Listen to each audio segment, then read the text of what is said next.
चलिए देखिए यहाँ पर क्वेश्चन नंबर 9 जो दिया है एक्सरसाइज 8.1 का कि त्रिभुज एबीसी है। त्रिभुज एबीसी पहले हम लोग ड्रा कर लेंगे यहाँ पर, ठीक है। और यहाँ पर बोल रहा है कि कोण 20 समकोण है, 20 समकोण है यानी 20 जगह 90 दे देंगे, बाकी जगह ए 80 दे देगा, कोई दिक्कत यहाँ तक नहीं है। अब tan ए इसमें आपको दे देगा कि tan ए बराबर 1/√3 दे दिया है, ठीक है।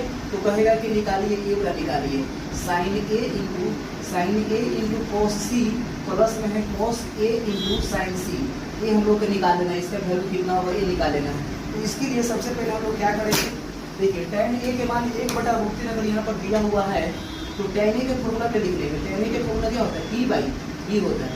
1/√3 यहाँ से कोई दिक्कत नहीं है। तो p के मान बोलो 1 हो गया और b के मान √3 हो गया ना, तो h के मान निकाल सकते हैं। बोलो रूट अंडर क्या हो जाएगा, p² प्लस b²।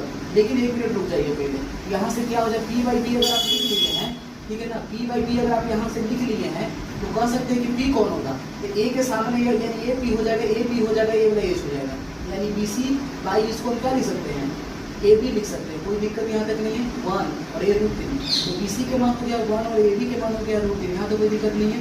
तो निकाल लेंगे हम लोग ac के मान, तो रूट अंडर क्या हो जाएगा, यही ना 1 के स्क्वायर प्लस √3 के स्क्वायर हो जाएगा।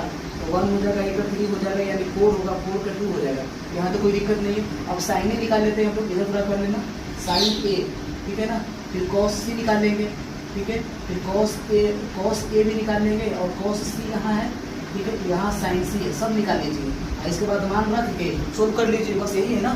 तो देखो तो sin a निकालने का फॉर्मूला वही रहेगा, p/h रहेगा, और sin c रहेगा तो उसका भी p/h रहेगा। लेकिन ये समझना ये बात यहाँ पर है कि देखिए यहाँ पर अगर a है तो a हो गया थीटा, इसका a हो गया तो थीटा के सामने क्या हो जाएगा p एक सही है यहाँ पर, तो p का मान कौन हो जाएगा bc, ठीक है, h का मान कौन हो गया ac, और bc के मान यहाँ से रख लीजिए, bc के मान 1 है तो 1 और ac के मान कितना है 2, तो 2 रख यहाँ हो जाएगा।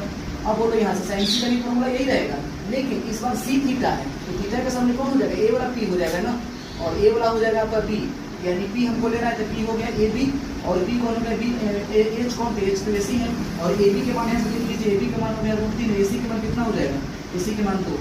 अब cos c में अगर चलेंगे तो cos c भी वही चीज़ है, फॉर्मूला b/h, इसका भी b/h होगा, लेकिन इसका थीटा h तो हमेशा ac होगा, नीचे में h ac होगा जो कि 2 है, ठीक है, ac का मान कितना है 2 है, और cos b हो जाएगा यहाँ पर कौन b, c के सामने वाला, c के सामने वाला p और b यानी यहाँ हो जाएगा bc, और bc की वैल्यू कितना हो जाएगा यहाँ 1 हो जाएगा, ठीक है। और यहाँ पर देख लीजिए a है अगर थीटा तो a हो जाएगा आपका p और a हो जाएगा b, और b चाहिए हम लोग को तो b कौन हो गया ab, यहाँ ab हो जाएगा, ab के मान कितना दे दिया है, यहाँ से लिख लेंगे ab के मान √3, ठीक है। तो यहाँ पर हो जाएगा sin a into cos c